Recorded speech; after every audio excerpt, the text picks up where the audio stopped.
No. As you were. Look, they've been a scary team. I think the number one thing you talked about, we looked at their schedule and who they didn't play and the teams that they weren't on their schedule and that they didn't have an opportunity to play, and we measured them according to that. The reality is, in that locker room, they believe that they have one of the best teams in football. And so regardless of who was going to be coming in this weekend, they felt like they had a great chance because of the guy under center. We see the numbers to support what he was in the first half, second half. I absolutely loved what we saw. Ooh. Him actually showing a little bit of adverse situation. Yeah. It got a little shaky, a little, oh my gosh, is Drake going to actually be bad? And then he overcame it. The defense, something that you've alluded to, in the red zone. How about this, Wiles? I was shocked. Gave up nothing. I don't know what happened. It was the opposite of what you It was the absolute We are not good in the red zone, and we are not good getting to the quarterback. Great in the red zone, great at getting to the quarterback. It was a phenomenal game to watch. This was a team that came out almost as if Vrabel leaned into the fact that, guys, this is what's being said about us. We got to go and prove that this is not the case, that we are not good enough because of who we've played. And this is a team that set their starters, set their quarterback, and acted like, we want you. Loved it. We can beat you. And so let's go and show them that this is not what they want. And they did that. So, listen, I agree with the vast majority of that because there were two teams this weekend whose star quarterbacks played poorly by their standards, and they won anyway. And that makes those teams scarier. Yeah. The Rams and the Pats, to me. Unless you think that's who those quarterbacks are going to be the rest of the playoffs, you're like, it's a bad game, or in May's case, butterflies, whatever it was, because I disagree with you guys a bit about, in the second half he fixed it. Because they're up 13 and the game's over unless you turn the ball over, and Drake fumbled again. Yeah. And it could have the only thing that could have got the Chargers back in the game was a scoop score, and it was right there, and you guys fell on it. Like, it was and we can show Drake's numbers compared to his season averages, what Brew and I were a little worried about. That he would have one of, if not his worst game of the season to start the playoffs. Yeah. But I don't think it's now like, okay, that's who he's going to be next week. I think it was first playoff game jitters, all those things, and you guys won anyway. Yeah. All right. Can we please move past that narrative? The whole first playoff jitters explanation doesn't hold water. Yes, a couple of unusual, fluky plays didn't go his way, but he was consistently stepping up in the pocket and delivering incredible plays. He utilized his mobility effectively, made significant throws downfield, and demonstrated the toughness that has defined his season. The young man has absorbed a tremendous number of sacks and hits throughout the entire year. Just because you haven't tuned in to New England Patriots games regularly doesn't negate the reality of those contests. The Los Angeles Chargers possess an excellent top-tier defense, specifically an elite pass defense. That's their identity. It's what they do. So, to attribute any shortcomings to nervousness or to label it as a subpar performance is a misreading. It was a tough, physically demanding, and at times, aesthetically unpleasing playoff game. Sometimes that's simply how these contests unfold. I'm not asserting that Drake May played a flawless, pristine game. He did not. However, it wasn't a display of clear anxiety, constantly fleeing the pocket prematurely, wildly overthrowing receivers due to adrenaline, or forcing plays and getting caught. That wasn't the scenario. In reality, he played largely how he has all season, but against a superior defensive unit, and he got burned on a couple of occasions, which has happened before. The idea that he was some perfect prospect, with 40 touchdowns, 0 turnovers, 5,000 passing yards, and 1,000 rushing yards is a fantasy. Yet, you saw the special talent. You heard the commentators remark, that is just the prettiest play you can draw up, regarding May. This is why raw statistics like third worst in this category often fail to capture the complete narrative.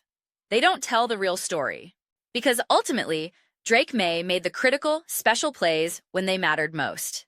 Yes, that one fumble could have been a scoop and score, dramatically altering the game. Absolutely. Sometimes that's the brutal randomness of football. We've all seen it. But when you factor in dropped passes, his adjusted completion percentage was the second highest among playoff quarterbacks at 76.9%. He had 3 throwaways and 3 drops. He was right there in the mix, performing above most others, trailing only Josh Allen, who played out of his mind. Now, here's where it gets particularly interesting for the Patriots. Securing the number 2 seed is actually significantly more advantageous, especially given how the playoff bracket has materialized.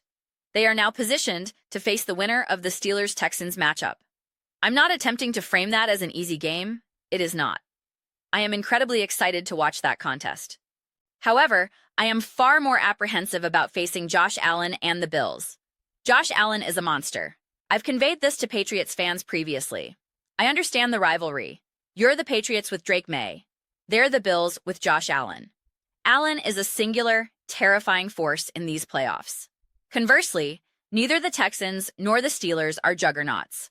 Neither squad is without exploitable weaknesses. The Patriots were able to identify and attack a vulnerability against the Chargers. Their red zone defense was stellar. But let's be real, the Chargers' offensive line was non-existent.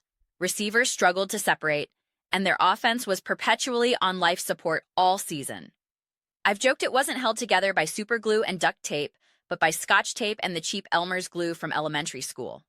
The Patriots executed a fantastic defensive game plan, but the Chargers' offensive limitations were always going to surface. This aligns with my pregame emphasis. Do not underestimate the Chargers' defense. And that's precisely what we witnessed, a 16-3 final score. It was a playoff game, so there was inherent drama. But if this were a regular season contest, you might label it a bit mediocre, especially compared to the weekend's other wild shootouts. It was a late game. I was fatigued from live streaming all day, and I confess my energy was dipping. I tried to bring it, but I was tired. It wasn't a highlight reel, back-and-forth affair. The Patriots leaned on the Chargers' deficiencies. The Chargers hung around due to their defensive strength. The Patriots operated with a wider margin for error. They made the necessary plays, established the run, and secured the victory. Sometimes it really is that straightforward. Therefore, Patriots fans should be genuinely excited about their path. They have a tangible opportunity to reach the AFC Championship game, a stage this fan base knows well. That's a legitimate trajectory. The real craziness likely awaits in that potential championship round, though surprises can always happen in the divisional round. I'm still processing how the Steelers-Texans game will unfold. Honestly, regardless of the outcome, my reaction will likely be, I'm not entirely sure. Unless Aaron Rodgers turns back the clock and eviscerates that Texans defense, signaling a true resurgence, any other result will leave questions. If the Steelers win, the takeaway might be, their offense can't consistently generate points. You can slow them down. If the Texans win, even with a great game from C.J. Stroud, the thought might be, I'm still not fully sold. The most reliable element between those two teams, in my repeated opinion, is the Texans' defense. But even facing that stout defense, the Patriots can think, if our offense controls the tempo and our defense contains theirs, we can win another gritty, low-scoring battle. That's a foundation for legitimate optimism. Entering the playoffs, if you can find genuine justification for confidence in your team's path, what more can you ask for at this stage? But those are my perspectives. I am genuinely eager to hear yours. What are your thoughts on the New England Patriots and Drake May securing his first playoff win against the Chargers? Let me know in the comments below. I read every single comment, whether you agree or disagree. Let's engage in some discussions, have some spirited debates, but ultimately, let's enjoy the conversation. Please consider subscribing. We are building an incredible community here and would love for you to be part of it. I aim to create something we all feel connected to and excited about, and I believe we're making significant progress. Please don't forget to give this video a thumbs up, as it genuinely helps with visibility and the algorithm.